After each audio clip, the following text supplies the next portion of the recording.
கிறிஸ்துவுக்குள் என கண்பானவர்களே, சதா காலங்களிலும் அரசாளுகிறவரும் தலைமுறை தலைமுறையாக ராஜரீகம் பண்ணுகிற கர்த்தராகிய இயேசு கிறிஸ்துவின் இனிதான நாமத்தினால் உங்களுக்கு என் அன்பின் வாழ்த்துதலை சொல்லிக் கொள்கிறேன். என கண்பானவர்களே, கர்த்தர் தடைகளை உடைக்கிற தேவன்.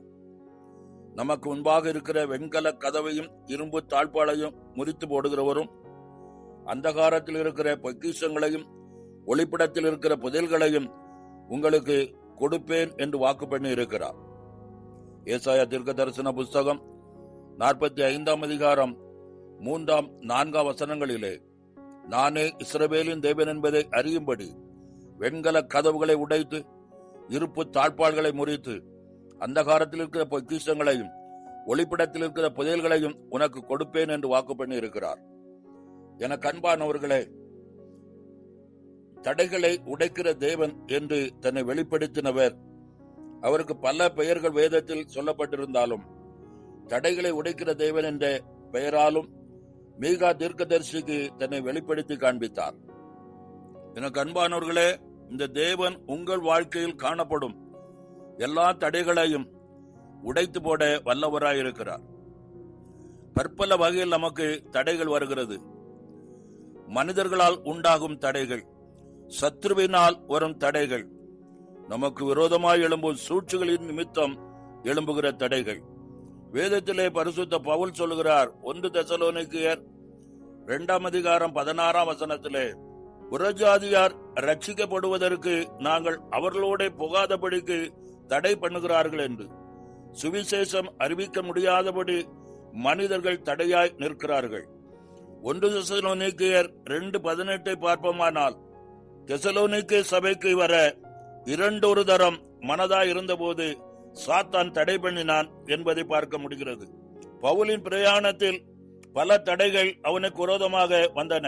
அவனுடைய பயணத்தில் இயற்கை பல தடைகளை கொண்டு வந்தது.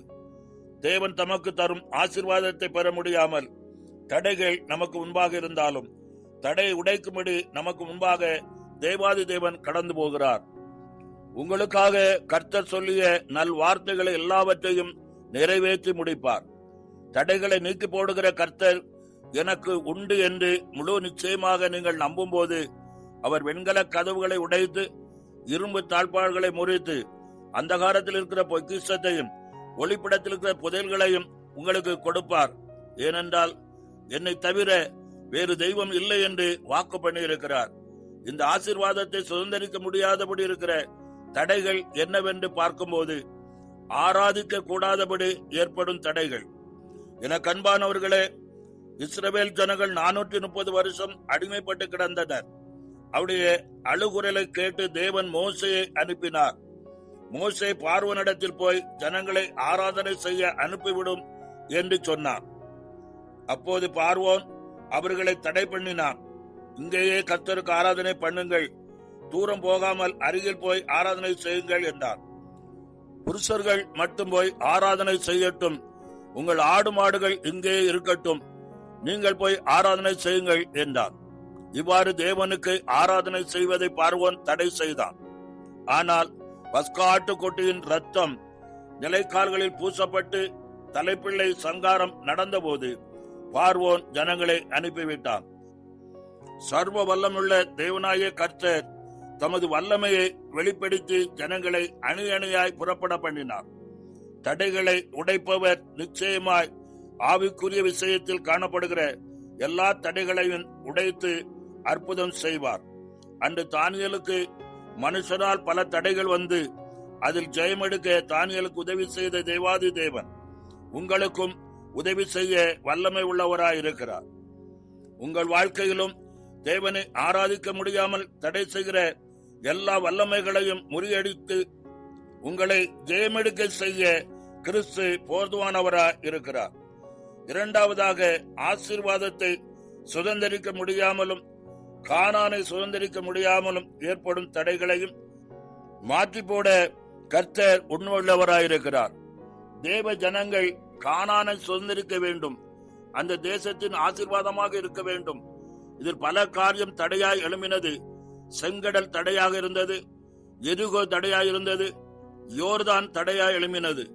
31 ராஜாக்கள் எழுப்பி யுத்தம் பண்ணி தடை செய்தார்கள். இந்த தடைகளை எல்லாம் நம்முடைய தேவனாகிய கர்த்தர் முறியடித்து தம்முடைய ஜனத்தை கானானை சுதந்தரிக்க செய்தார். இன்று உங்களுக்கான கானானை ஆசீர்வாதங்களை சுதந்தரிக்க முடியாமல் இருக்கிற எல்லா தடைகளையும் நீக்கி ஜெயம் எடுக்க வல்லமையுள்ள தேவனாய் இருக்கிறார். தேவனாகிய கர்த்தர் உங்களுடைய வறட்சிகளை நீக்கி ஒரு செழிப்பை உங்களுக்கு கட்டளையிடுவார். எரிகோ போன்ற தடையான் இருக்கும் தடைகளை உடைக்கிற தேவன் உங்களுக்கு முன்பாக கடந்து போவார். உங்களுக்கான வழிகள் எல்லாம் திறக்கும். நீங்கள் நன்மையான ஆசீர்வாதத்தை சுதந்திரிப்பீர்கள். எனக்கு அன்பானவர்களே, உன்னத தேவன் உங்களோடு இருந்து செய்கிற காரியங்கள் பலத்ததாயிருக்கும். ஏசாயா தீர்க்க தரிசன புஸ்தகம் 52 அதிகாரம் 12 வசனத்திலே, நீங்கள் தீவிரித்து புறப்படுவதில்லை, நீங்கள் ஓடி போகிறவர்கள் போல ஓடி போகிறவரும் இல்லை, கர்த்தர் உங்கள் முன்னே போவார். இஸ்ரவேலின் தேவன் உங்கள் பிறகாலே உங்களை காக்கிறவராய் இருப்பார் என்று சொல்லி தீர்க்கன் ஏசாயா சொல்லுகிறான். எனக்கு அன்பானவர்களே, இந்த வாக்குத்தத்தம் உங்களுக்குரியது. உரிமையாக்குங்கள். தடைகளை உடைத்து ஜெயம் எடுக்க கர்த்தர் உதவி செய்வார். கர்த்தர் தாமே இந்த வார்த்தைகளை கொண்டு உங்களை ஆசீர்வதிப்பாராக. ஆமென். ஜெபம் செய்வோம். நேசிக்கிற நல்ல பிதாவே, ஆசீர்வதிக்கப்பட்ட இந்த நாளுக்காக நன்றி செலுத்துகிறோம். இந்த 9வது மாதத்திலும் 13 நாட்களை கடக்க பண்ணி இந்த 14ஆம் நாளில் காலை வேளையில உம்மை தரிசிக்கும்படியான வாக்கியத்தை கொடுத்த கிருபைக்காக ஸ்தோத்திரம். கர்த்தாவே, நீர் பேசிய ஒவ்வொரு வார்த்தைகளும் உடைய பிள்ளைகளுடைய வாழ்க்கையில் கிரியை செய்வதாக. இந்த நாட்களிலும் கர்த்தருடைய பிள்ளைகளுக்கு விரோதமாய் அநேக இக்கட்டுகளும் போராட்டங்களும் தடைகளும் உண்டாகி கர்த்தாவே ஜெயம் பெற விடாதபடி தவித்துக் கொண்டிருக்கிற பிள்ளைகளுடைய வாழ்க்கையில நீர் உன்னத தேவனாய் வெளிப்படுவீராக. அற்புதத்தின் தேவனாய் வெளிப்படுவீராக. தடைகளை நீக்கி போடுகிற கர்த்தர் என்று தீர்க்கன் மீகா மூலம் வெளிப்படுத்தின இந்த வசனத்தின்படியாய் கர்த்தாவே, இந்த நாட்களிலும் அநேக தடைகளுக்குள்ளாய் சிக்கி தவிக்கிற மக்களுக்கு முன்பாக கடந்து வந்து எல்லா தடைகளையும் நீக்கி கர்த்தர் முன்னேறி செல்ல துணை நிற்பீராக. உடைய மேலான நாம மகிமைப்படுவதாக. அநேக இக்கட்டுகளும் இன்னல்களும் போராட்டங்களும் ஜெயம் பெற விடாதபடி இருக்கிற மக்களுக்கு ஜெயம் எடுக்க கர்த்தர் உதவி செய்வீராக. இன்னும் மேலான சத்துருக்களின் நிமித்த வருகிற போராட்டங்கள், பாடுகள், பிரச்சனைகள், இதிலிருந்து கர்த்தர் விடுதலை கொடுத்து கர்த்தாவே நீர் ஜெயக்கொடியான தேவன் என்பதை விளங்க பண்ணுவீராக. சத்துரு பெருவெள்ளம் போல் வரும்போது ஆவியானவர் எங்களுக்காய் கொடியேற்றுகிற கர்த்தர் அல்லவா, எங்களுக்காக கொடியேற்றி வெற்றி சிறக்க பண்ணுவீராக. எல்லா தடைகளை நீக்கி கர்த்தாவே ஸ்தோத்திரம் ஜெயம் பெறுவதற்கு கர்த்தர் உதவி செய்வீராக. இப்படி செய்கிற கிருபைகளுக்காக ஸ்தோத்திரம். மேலான நாம மட்டும் மகிமைப்படட்டும். எல்லா மகிமைங்க நமக்கு செலுத்துகிறோம். இயேசுவின் நாமத்தில் செபிக்கிறோம். வாக்குத்தத்தமுள்ள ஆசீர்வாதங்களை எங்களுக்கு உரிமையாக்கிக் கொள்கிறோம் நல்ல பிதாவே. ஆமேன், ஆமேன்.